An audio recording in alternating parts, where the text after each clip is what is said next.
जिस वक्त 21,000 वाले वैकेंसी का फिजिकल हो रहा था लड़कों का, उस टाइम हम जेल में थे। खिलाफ ना बोले कि लड़कियों को इतना टाइम मिल गया, लड़कों को कम टाइम मिल गया। अगर एक साथ फिजिकल होगा तो ये बात कहने को नहीं रह जाएगी।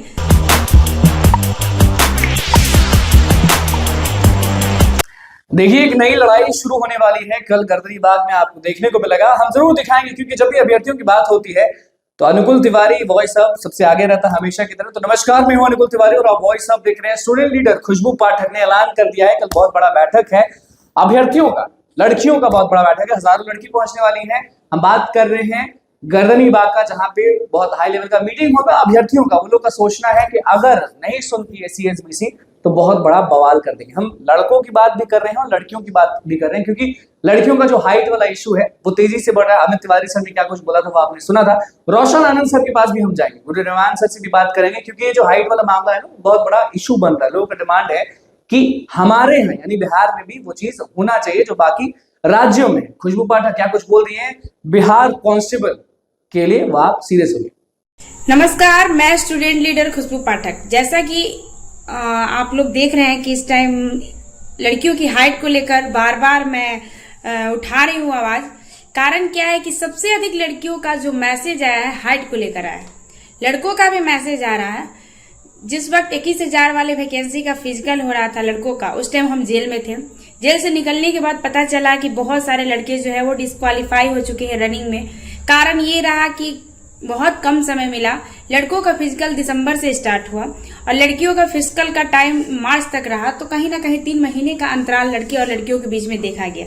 इसके वजह से कटअप भी प्रभावित होगा। इसके लिए भी कुछ लोगों ने आवाज उठाया था, उसमें मेरी भी सहमति थी, मैंने भी अपनी सहमति दर्ज कराई थी।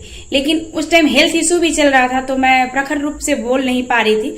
लेकिन 19,000 वाले वैकेंसी में ऐसा ना हो, इसके कारण जो अपनी अपनी बातों को रखना है, जो भी युवाओं की, जो भी बिहार पुलिस, बिहार दरोगा वाले की बातों है, उसमें यह भी लिखाएगा कि लड़के और लड़कियों के फिजिकल का जो टाइम का अंतराल देखा जा रहा है, इसके वजह से फिजिकल का जो है वो सेंटर 2 या 4 बना दिया जाए कि 2 लड़के और लड़कियों का फिजिकल एक साथ हो पाए, क्योंकि समय का अंतराल ना हो पाए और किसी के बीच में इसका मतलब ये ना हो, खिलाफ ना बोले कि लड़कियों को इतना टाइम मिल गया, लड़कों को कम टाइम मिल गया। अगर एक साथ फिजिकल होगा तो ये बात कहने को नहीं रह जाएगी।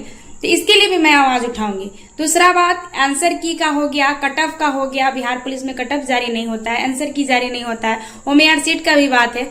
और एक और मुद्दा चल रहा है डोमिसाइल को लेकर, डोमिसाइल पर भी आवाज उठाई जाएगी। लेकिन अभी 19,000 वाली वैकेंसी आई है, उसको देखते हुए, क्योंकि समय कम है और जल्द ही इसका रिटेन भी होगा, बच्चों को पढ़ाई भी करना है और फिजिकल भी करना है, तो इसके लिए लड़कियां जो बोल रही हैं कि दीदी 52 सेंटीमीटर हाइट होनी चाहिए, तो ये मुद्दा उठाना बहुत जरूरी है। कल सर्वसम्मति से फैसला लिया जाएगा, उसके बाद आंदोलन होगा। और आंदोलन जिस प्रकार EWS NCL का आंदोलन सफल आंदोलन में माना जाता है, उसी प्रकार से आंदोलन होगा। पहली बात कि सभी शिक्षक रहेंगे, सभी की सहमति रहेगी, सभी अभ्यर्थी रहेंगे, सबकी समझ के अनुसार काम होनी चाहिए, सब सहमति बनेगा, उसके बाद डिसीजन लिया जाएगा। आंदोलन कोई छोटी मोटी चीज नहीं होती है। हम जो है याचना करना, हम ये नहीं करने जा रहे, शांतिपूर्ण तरीके से सरकार से याचना करेंगे। सबसे बड़ी सफलता का कारण EWS NCL आंदोलन का था कि हमने याचना किया था। हमारी जो मांग होती है वो हमारी सरकार से होती है और हम सरकार से याचना ही कर सकते हैं। और कहीं ना कहीं याचना करने से सरकार हमारी बात को सुनती भी है, क्योंकि हम सरकार के विरोधी थोड़ी ना है। हमारी जो डिमांड है उस डिमांड को रखने जा रहे हैं, हमारी डिमांड को मान ली जाए, जिस प्रकार मानना होगा। तो सभी को कल 12 बजे आना है और जिस प्रकार EWS NCL के आंदोलन में सबने अपनी भागीदारी को सुनिश्चित किया था, ज्यादा से ज्यादा मात्रा में संख्या को दिखाया गया था, उसी प्रकार ज्यादा से ज्यादा मात्रा में संख्या को दिखाइए। और लड़कियां ज्यादा रहेगी तो कहीं ना कहीं आंदोलन सफल होगा। सामने विधानसभा का चुनाव है और सरकार हमारी बात को जरूर सुनेगी। हमारी इस सरकार में इतनी बड़ी बड़ी वैकेंसी देखने को मिल रही है। 21,000 वाली वैकेंसी हो गई, 19,000 वाली वैकेंसी, लगातार दरोगा की भी वैकेंसी आ रही है। तो इसका सदुपयोग करना है और सरकार को अपनी बातों को बताना है कि हम इस कारण से छट रहे हैं और सरकार हमारी बात जरूर मानेगी। एक अच्छे तरीके से आंदोलन करना है, एक व्यवस्था बनाकर आंदोलन करना है, शांतिपूर्ण तरीके से आंदोलन करना है और सभी लोग आइए और सभी एक साथ एक मंच पर आकर आंदोलन को सफल बनाना है। धन्यवाद।